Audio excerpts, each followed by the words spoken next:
जी नाज़रीन, welcome back. एक दफ़ा फिर आपको खुशामदीद कहते हैं हमारी खुसूसी नशरियात मुस्कुराता रमज़ान, और आपको बताते चलें सेट इंटरटेनमेंट की जानिब से नशरियात पेश की जा रही हैं।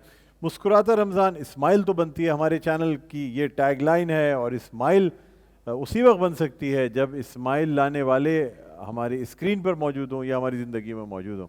तो आपके चेहरों पे मुस्कुराहटें लाने वाले जितने लोग होते हैं, हमारी कोशिश ये है कि सबसे आपकी वन बाय वन मुलाकात कराते जाएं। आज भी एक ऐसी मेहमान शख्सियत हमारे साथ मौजूद हैं जो बड़ी ज़बरदस्त से, यानी आर्टिस्ट हैं। मैं आर्टिस्ट ये कहूँगा कि कॉमेडियन कहना एक अलग चीज़ होती है, और एक आर्टिस्ट फ़नकार जो है ना, वो ज़्यादा बड़ी चीज़ होती है। और अब हम ये देखते हैं कि पहले के जितने आर्टिस्ट थे जो कि बाकायदा PTV से और यहाँ से, वो हर टाइप के किरदार किया करते थे। यानी आज जो हमारे मेहमान हैं, इनके मैंने सीरियस एक्टिंग भी देखी है। आप यकीन करें, आंखों से आंसू निकाल दें, ऐसी एक्टिंग करने वाले हैं। और जब इनकी हमने मज़ाहिया एक्टिंग देखी, जो कि एक ड्रामा आया था छोटी सी दुनिया, और छोटी सी दुनिया में नाजरीन जो किरदार अदा किए गए थे, मुझे आज भी याद है। वो ऐसे किरदार थे कि सारे के सारे किरदार, चाहे वो अपना जो हमारे तोनियो साहब हैं, उनका सलाउद्दीन तोनियो साहब का किरदार हो, या और जितने लोग थे उसमें बड़े ज़बरदस्त, काफ़ी सारे लोग उसमें से इस दुनिया में नहीं रहे हैं, लेकिन कमाल का किरदार था। और उसमें से एक किरदार था जानू जर्मन का किरदार। वो बड़ा ज़बरदस्त किरदार था, जिसने कि लोगों को अपनी एक छोटी सी एक्टिंग से इस कदर मुतासिर किया कि लोग जो हैं वो अब तक उस किरदार को भूल नहीं पाए हैं। तो हमारे साथ मौजूद हैं जनाब जानू जर्मन आफ्ताब आलम साहब। अस्सलाम वालेकुम। वालेकुम अस्सलाम। क्या हाल है आफ्ताब भाई? खैरियत बड़ा से? करम, बहुत करम फर्स्ट है। क्लास है माशाल्लाह। माशाल्लाह। बहुत शुक्रिया सर, आप तशरीफ़ लाए। नाज़रीन, इसके अलावा हमारे साथ मौजूद हैं बसर अहमद सिद्दीकी साहब, जो कि मार्केटिंग एंड सेल्स मैनेजर हैं नेल्सन पेंट्स रंग ज़िंदगी का, और इसके अलावा कंपेयर एंड होस्ट भी हैं माशाल्लाह। स्टेज इवेंट्स की होस्टिंग करते हैं, सोशल मीडिया पे बड़ी एक्टिविटी करते हैं, और ऑर्गेनाइज़र हैं डिफरेंट इवेंट्स के की अचीवमेंट सिंध अवार्ड्स हैं, काफ़ी सारी चीज़ें इनके क्रेडिट पे हैं। तो नाज़रीन, ये ख़ास तौर पे हमारी जो है ना आज के मेहमान हैं। आफ्ताब आलम साहब, जी जान। क्या चल रहा है आजकल की, क्या कुछ हो रहा है, ये बताएं। अभी माशाल्लाह से एक सीरियल रिकॉर्डिंग हो रही है, लेकिन सबसे पहले तो मैं आपके पास बैठकर मुझे बड़ा फ़ख्र हो रहा है कि आपका नाम है बुलंद इकबाल। Thank you. तो अब बुलंद इकबाल के सामने बात करना बड़ा मुश्किल होता है, क्योंकि आपके वालिदैन ने नाम आपका बड़ा प्यारा रखा है। अल्हम्दुलिल्लाह और अल्हम्दुलिल्लाह अल्लाह ताला इस नाम की बुलंदी से आपको हमेशा इसी तरह हंसता खेलता रखे। माशाल्लाह। आज हम जिस प्रोग्राम में आए हैं ना, बेशक हम दुनिया में न जाने कहाँ कहाँ जाते हैं, प्रोग्राम करते हैं, लेकिन जब मेरा रब किसी ऐसी प्रोग्राम में जो रमज़ान के हवाले से होती है, दीनी प्रोग्राम होता है, तो रब आपसे खुश होता है, तो इस प्रोग्राम में बुलाता है। वाह वाह, ये बड़ी बड़ी बात की आपने, बिल्कुल। क्योंकि देखिए, इस प्रोग्राम के ज़रिए हमारा मकसद जो है ना, लोगों को अच्छा पैगाम पहुंचाना है, लोगों को भलाई का पैगाम पहुंचाना है। तो मुझे ये बताएं कि अब तक लोग जानू जर्मन के ही नाम से जानते हैं आपको? अभी मैं वो आवाज़ कैसी निकालते थे आप, बारीक सी? जो क्या कह रहे? आवाज़ आपकी बड़ी बारीक सी निकलती थी उसमें। हाँ हाँ, जो जानू जर्मन का जो किरदार था। जी हाँ जी हाँ, उस वक्त खौफ के मारे भी बारीक आवाज़ निकल रही थी। पहला प्ले था ना। अच्छा, वो पहला प्ले था आपका? हाँ, जिंदगी का पहला प्ले था, और हमें पता ही नहीं था कि हम इस तरह जानू जर्मन बन जाएंगे। उसके बाद से जो मशहूर हुए, तो फिर तो बाद अब्बा मुलायजा होशियार, फैमिली 93, बस जाने दो, पता नहीं क्या क्या और ड्रामे। फिर स्टेज भी किया? स्टेज पे तो बहुत किया ड्रामों में काम, उमर शरीफ साहब के साथ, मोइन भाई के साथ, अच्छे इस्माइल चारा, जावेद शेख, बहरोज सब्जवारी। लेकिन स्टेज की वो दुनिया कमाल थी। अब स्टेज ऐसा नहीं रहा। और टीवी पे जहाँ हमने काम किया था, तो लोग उस वक्त मज़ाक को ज़्यादा पसंद करते थे। अब आपको भी पता है कि टीवी ड्रामे कुछ ऐसे हो गए जिसमें मज़ाक कम है और कुछ और बातें ज़्यादा होती हैं। सही बात है। अब तो स्टेज ड्रामा में हाँ काफ़ी इखलाक से गिरी हुई चीज़ें भी इतनी आ गई कि जिसकी वजह से स्टेज ड्रामे, लाहौर में तो खैर बंदी हो गए। कराची फिर भी थिएटर कराची चला रहा है, और कराची की ख़ास बात यह है कि यहाँ फिर भी कुछ आर्ट नज़र आता है हमें। अब आगे जाके क्या होता है, क्योंकि बड़े बड़े लोग थिएटर के जो थे वो अब नहीं रहे हैं, और यही वजह है कि वो है। अच्छा बसर साहब, आप बताइएगा क्या हो रहा है, क्या आजकल कर रहे हैं आप, क्या मसरूफियात हैं? अस्सलाम वालेकुम। सबसे वालेकुम पहले सलाम। अच्छा, मैं काफ़ी देर से आया हुआ था, और जी। डॉक्टर साहब आपके स्टेमिना पे मैं रश कर रहा था माशाल्लाह। बल्कि मैं एक शेर आपके लिए पढ़ना चाह रहा था जी, जी, कि मैं तेरा नाम ना लूँ फिर भी लोग पहचाने कि आप अपना तारुफ हवा बाहर कीजिए। वाह। तो हम भी मज़ाहिब कंपेयर होस्ट हैं, लेकिन आपका स्टेमिना देख कर ना आपसे बस बाकायदा आप लोगों को देख के student एनर्जी मिला आ जाती है, और आफ्ताब भाई जैसे बिशा और फ़ायदा, मतलब इतने अच्छे गेस्ट्स मौजूद हों तो फिर इंसान को अंदर से खुद ब खुद एनर्जी आती है कि अब बिल्कुल बुझी हुई एनर्जी और मरी हुई तबीयत से बोलने से बेहतर ये है कि इंसान ज़रा लाइवली हो के अच्छी तरह बात कर ले, लोगों तक ये बात पहुँचे और लोगों तक मेरी आवाज़ पहुँच सके। इसलिए कि गो के मैं माइक और सेटेलाइट और चीज़ों का सहारा ले रहा हूँ, लेकिन जब तक मैं अच्छे तरीके से थ्रो के साथ नहीं बोलूँगा ना, वो आवाज़ मेरी जो है लोगों के कान पे इस तरह जाके असर नहीं करेगी, समात पे, कि वो असर अंगेज़ हो। तो ये फ़र्क पड़ता है जी। तो अच्छा, क्या बाकी क्या एक्टिविटीज़ चल रही हैं आजकल? डॉक्टर साहब आजकल तो रमज़ान मुबारक सिलसिला चल रहा है, तो उसके अंदर काफ़ी मसरूफियात ज़्यादा रहती है। हाँ, अलबत्ता हमारी एक्टिविटी शुरू होती है ईद के दिन से। ईद के दिन से जैसे हमारे प्रोग्रामात होते रहे ड्रीम वर्ल्ड में, पीएफ में, बहरिया टाउन में, वो ये सब सारी चीज़ें प्रोग्रामात चलते लाइनअप रहते में हैं। तो ठीक। इंशाल्लाह वो चलते रहेंगे और चल रहे हैं। बिल्कुल सही कहा आपने। ठीक है। अच्छा आफ्ताब भाई, अब आजकल क्या कोई लेटेस्ट प्रोजेक्ट कर रहे हैं, या बेटा आपका, क्योंकि काशान हमारे पास मौजूद था और काशान के टैलेंट को देख के हमें अंदाज़ा हो गया कि अब आप मुतमईन हो गए हैं कि चलो ठीक है, मैंने अपना जो एक छोटा पीस है ना वो मार्केट में लॉन्च कर दिया, अब ज़रूरत नहीं है मेरी, है? नहीं, मैंने आपका प्रोग्राम काशान के साथ देखा, बहुत अच्छा लगा आपकी Thank you. गुफ्तगू, उसकी गुफ्तगू।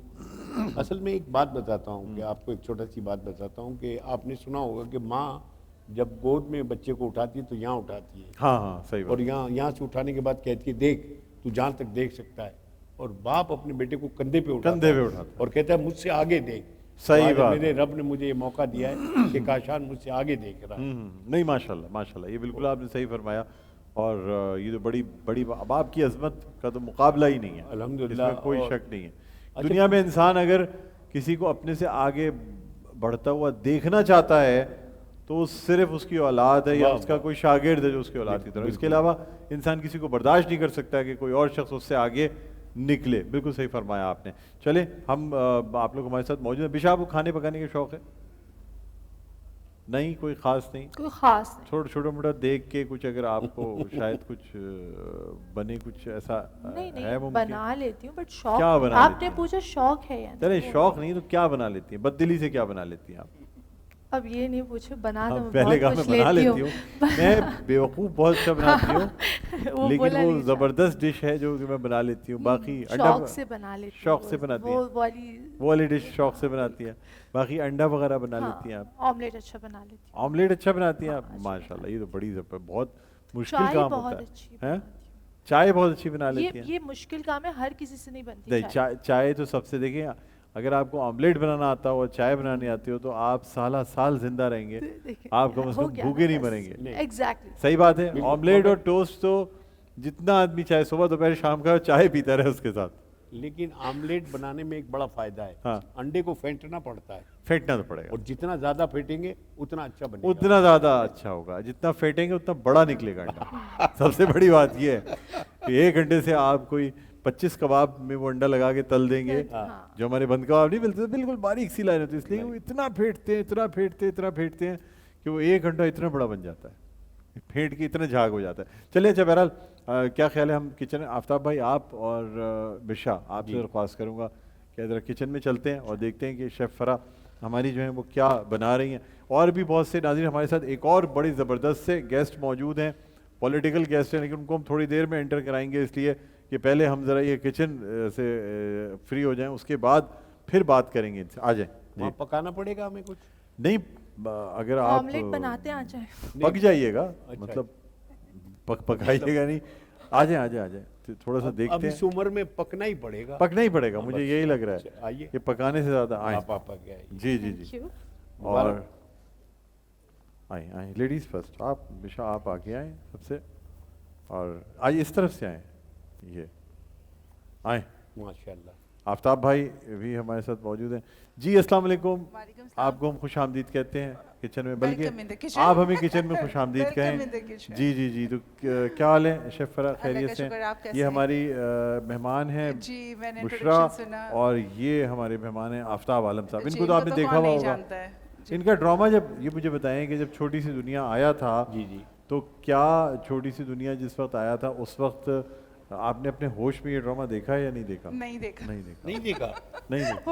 होश में मतलब आने वो के से क्या बाद मुराद थी इनके? आप मेरा मतलब ये है कि आदमी को 5-8 साल का हो, 10 साल का हो, जब टीवी लगा के देख ले। मैंने देखा हुआ है आपका वो ड्रामा अपने नहीं होशो आवाज में। डॉक्टर बिसाइड ऑल द और पहली एयरिंग the देखी हुई है जो आपकी वाह। फर्स्ट टाइम जो शाम में आता था वो, बेशक। क्योंकि एक्चुअली इस ड्रामे का टाइम आधे घंटे का होता था और इस ड्रामे का टाइम जो है ना ये 5 और 6 बजे के दरमियान बिल्कुल। ये ड्रामा लगाया गया था पहली दफ़ा, इसलिए कि ये ड्रामा वो 8 बजे वाला नहीं था, ये बाद में रिपीट किया गया, बिल्कुल। लेकिन कमाल का ड्रामा था ये ड्रामा। पहली दफ़ा मैंने अपने अच्छा साथ डॉक्टर साहब हमारे एक- घर का थोड़ा सा ऐसा मेरी था कि बदनसीबी का अम्मी आप- की तरफ नहीं, से लेकिन रिस्ट्रिक्शन कुछ चीजों पे आप बहुत उस वक्त ज्यादा पैदा थी। ही नहीं हुई थी इस वक्त। अच्छा किस सन में ये ड्रामा आया है बताएं तब आपको। आपकी एज क्या होगी अभी? इनकी है 22 ईयर्स हुई है। फिर तो देखा है आपने। चले कोई बात नहीं। नहीं वैसे ये ड्रामा कब आया है मुझे हाँ ये बताओ। ये तो अब मैं बता दूं अपनी उम्र। हाँ, ये नहीं कब नहीं आया? नहीं एक ड्रामे की हम समझेंगे आप पैदा होने के बाद उस ड्रामे में आए थे। ये 1987 में ऑन ईयर हुआ था। 1987 इस ड्रामे का नाम था छोटी सी दुनिया। छोटी सी दुनिया। और मुझे जब जिंदगी में फर्स्ट टाइम अवार्ड मिला, जीएम साहब थे अब्दुल करीम बलोच, उन्होंने कहा था आफ्ताब इकबाल भाई कि छोटी सी दुनिया से कूद कर आफ्ताब आलम बड़ी दुनिया पे जाएंगे। माशाल्लाह। तो आज रब ने ये मुकाम दिया है, लेकिन सब ये अल्लाह का करम है। और मैं समझता हूँ माशाल्लाह। कि हर आदमी अपनी जगह कमाल है। और आज उसमें एक इंग्लिश का मुकाबला होता है जिसमें ये जो हैं ये जानू जर्मन होते हैं और सलाउद्दीन तोनियो साहब का एक और वो होता है जो कि अनवर जो सोलंकी अनवर- साहब और अनवर यूसुफ अली सोलंकी, मरहूम वो जो कि खान साहब होते वो आए होते हैं वहाँ से बाहर से, बाहर से पढ़ के। वो इंग्लिश में बोलते हैं और उसमें गिलास का लफ्ज़ इस्तेमाल कर लेते हैं। ये सिर्फ 1 2 3 4 5 6 बोलते हैं। ओके वो मुकाबला ये जीत जाते हैं। नहीं अल्हम्दुलिल्लाह ये सब तो अल्लाह डॉक्टर की साहब तरफ से। आपने इतना होशो आवाज में ये ड्रामा मैंने देखा? तो ड्रामा बहुत शेर, उसमें मिस्टर रमजान थे, उसमें सोलंकी साहब थे। आपने हैं? सबकी और क्या? एज पूछनी तो हम आपकी मैंने ये ड्रामा अपने होश आवाज में देखा हुआ है माशाल्लाह माशाल्लाह। और मुझे बड़ा जबरदस्त लगा था क्योंकि मेरे अच्छा, यहाँ इनको देखकर शौक एक से बात- देखा जाता था। इनको देखकर एक बात याद आई बुलंद इकबाल। एक शो में मैं कंपेयरिंग कर रहा था। हाँ एक retired officer, custom officer retired, वो चीफ गेस्ट था। तो मैंने जब तकरीर कर रहा था, इसके बाद जब वो आए तो उन्होंने कहा मेरी बड़ी ख्वाहिश थी, मेरी ख्वाहिश थी, मैं बचपन में ड्रामे जानू जर्मन के देखता था, आज डायरेक्ट देख रहा हूँ। मैं फ़ौरन गया और मैंने कहा कि मैंने अपनी वाइफ को फ़ोन किया कि तेरे बाप को नंबर दे। बोला मेरे बाप तो नहीं है। मैंने कहा तेरी माँ को दे। बोला क्यों? मैंने कहा देख इस साईं ने बचपन में मेरा ड्रामा देखा, तेरी माँ अंधी थी कि बुड्ढे को लड़की दे दी। तो आपने भी ड्रामा देखा है, लेकिन चलो खैर। नहीं नहीं, चले अच्छा हम थोड़ा सा बताते चलें। रूह अफ़ज़ा किताबों से किचन पेश किया था। इसके अलावा मज़ेदार फूड्स, मज़ेदार हलीम के टिन पैक्स मौजूद हैं। वाह, क्या वाह। कहते हैं आप उसके लिए? हाँ जी हाँ, 3 पैक अच्छी चीज़ है, बहुत अच्छी है, ये सफ़र में बड़ा काम आता है। जी सफ़र में बिल्कुल ट्रैवलिंग के लिए बहुत बाहर अच्छा ले जाने में possible। मज़ेदार फूड्स का। और इसके अलावा सुपर हमारे साथ मौजूद हैं और अजवा कुकिंग ऑयल एंड बनास्पति हमारे साथ मौजूद हैं। क्या बनाने जा रही हैं आज ये बताएं? आज हम बनाएंगे टिक्का मैक्रोनी टिक्का और मैक्रोनी। साथ में रूह अफ़ज़ा गुलगुले, लाइक वो हम बॉल्स बनाएंगे ताकि हम इसको स्वीट सिरप में हम ठीक इसको ठीक, चलें बस अब बनाएंगे। आप हैं आफ्ताब भाई तो पकने के लिए तैयार हैं, ये पकाने में आपकी हेल्प करने के लिए तैयार हैं और आप पकाने वाली हैं, तो आप बस बिस्मिल्लाह करें, स्टार्ट करें और आप लोग कंटिन्यू अगर करें। ऐसा खाना पकाइए, जी 45 साल से ऐसा खाना खाया है कि अब जी चाह रहा है कि नया खाना खाएं। होपफुली आपको पसंद आए, अल्लाह करे कि पसंद आए। अल्लाह करे। आ जाओ। तो जनाब सबसे पहले मैं यहाँ पे गुलगुले फ्राइंग के लिए रख देती हूँ और अनियन इस पे डाल देती हूँ पैन तो में। आपको यहाँ पे आना आप यहाँ चाहिए, आ हम हाँ आपको श्योर, help करें। Thank you. बेहतरीन हो गया, ऑनियन डाल दे। अच्छा जनाब, ये सारा कुछ करने से पहले हम एक ब्रेक पे जा रहे हैं, ब्रेक से आते हैं और अपनी कुकिंग को कंटिन्यू करते हैं। Take a break.